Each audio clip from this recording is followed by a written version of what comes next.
I'll do it tomorrow. The wonderful thing about tomorrow is that it's never today. It's always tomorrow. I'm going to share with you two things today. I'm going to share with you why we procrastinate and what we can do to reduce or eliminate procrastination.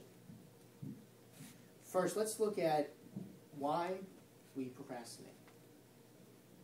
Why do we procrastinate? The simplest answer is because we can. If we can do something tomorrow, why do it today? Put it off until tomorrow. If you look at how we're motivated, everyone here is motivated by pain and pleasure, more so by pain than pleasure. So if it's more pain to do something today, right now, than it is to do it tomorrow, we're going to do it tomorrow. Pain is one of the biggest motivators. Think about this. Why do you get up for a job that you don't want to go to, drive and sit through traffic you don't want to sit in, at work get told to do things you don't want to do, and you do that Monday through Friday, every single day? Why do you do that? Because the pain of being fired and the pain of not having a job and no money greatly outweighs the pain of having to do those things. So that's why we get up and we go to work.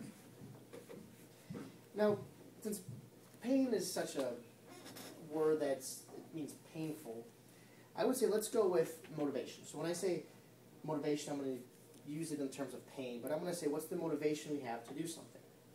So look at this. I want everyone here to pretend that it's an early morning, the sun's not out yet, you're fast asleep in your bed, you're warm, it's 5 degrees outside, it's freezing cold. The sun's not out yet, and all of a sudden you hear beep, beep, beep, beep. Your alarm's going off, and you swat at it a couple times, and eventually you connect with it, and you hit it. You turn it off. But at this point, you realize it's still dark outside, it's freezing cold, it's snowing, and there's ice cemented to the windshield of your car, and you have to scrape it off. But you have to go to work. Who here would still get up and go to work through all those conditions?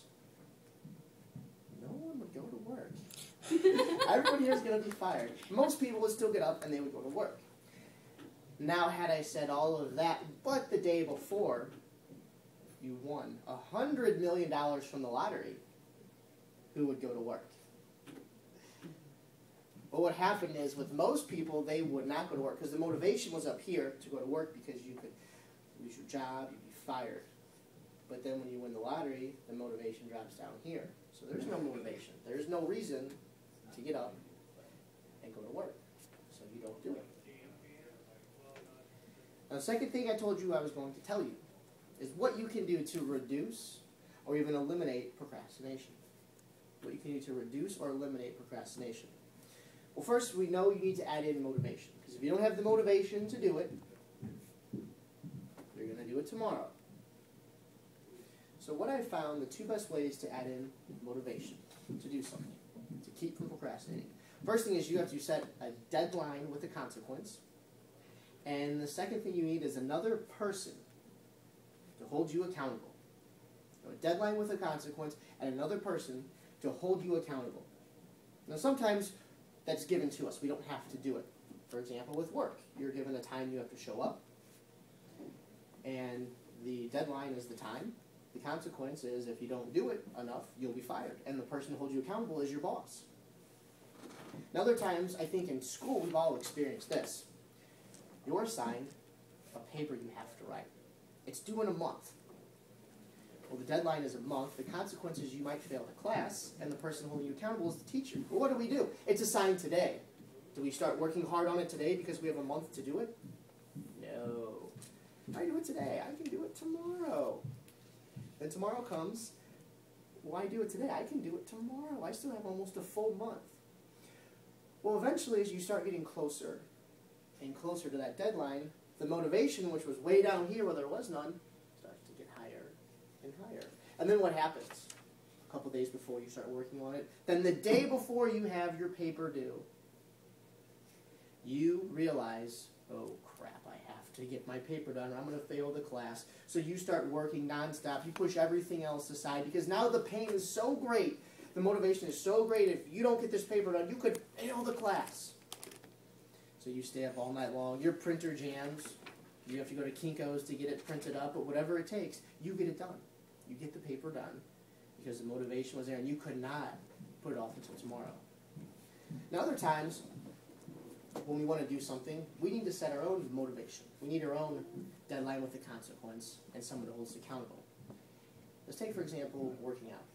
I think we all want to be more healthy. We all want to feel better. Well, it's hard to do.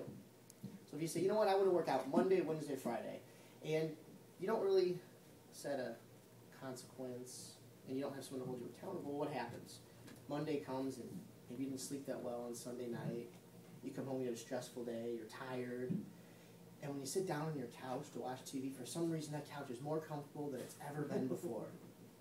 And then you watch TV and it's your favorite TV show that you haven't seen in a long time. It's your favorite episode of your favorite TV show. So you're just going to watch this. And then you start to relax. It's very comfortable. And you realize, well, I got to work out. Well, I'm going to do it in a little bit. Your TV show's over and you think, well, I'm just going to relax for 15 more minutes. Because I've had a stressful day.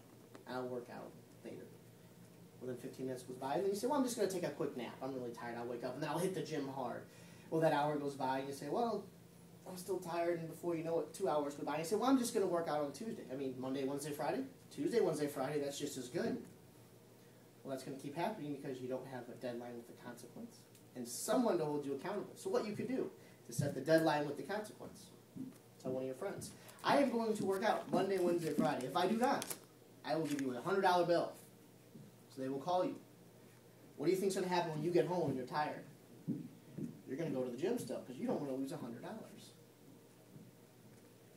Or what you could do to set the deadline is you could have someone come to your place and work out with you. And the person who holds you accountable is that person. So it's important to set a deadline with a consequence and have someone to hold you accountable because you can trick yourself. So think back when you did something and you procrastinated. Chances are it was because you did not have a deadline with a consequence and someone to hold you accountable. Those are the two reasons. Deadline with the consequence and someone to hold you accountable. I've shared with you now why we procrastinate. And now you know some things you can do to reduce or eliminate your procrastination.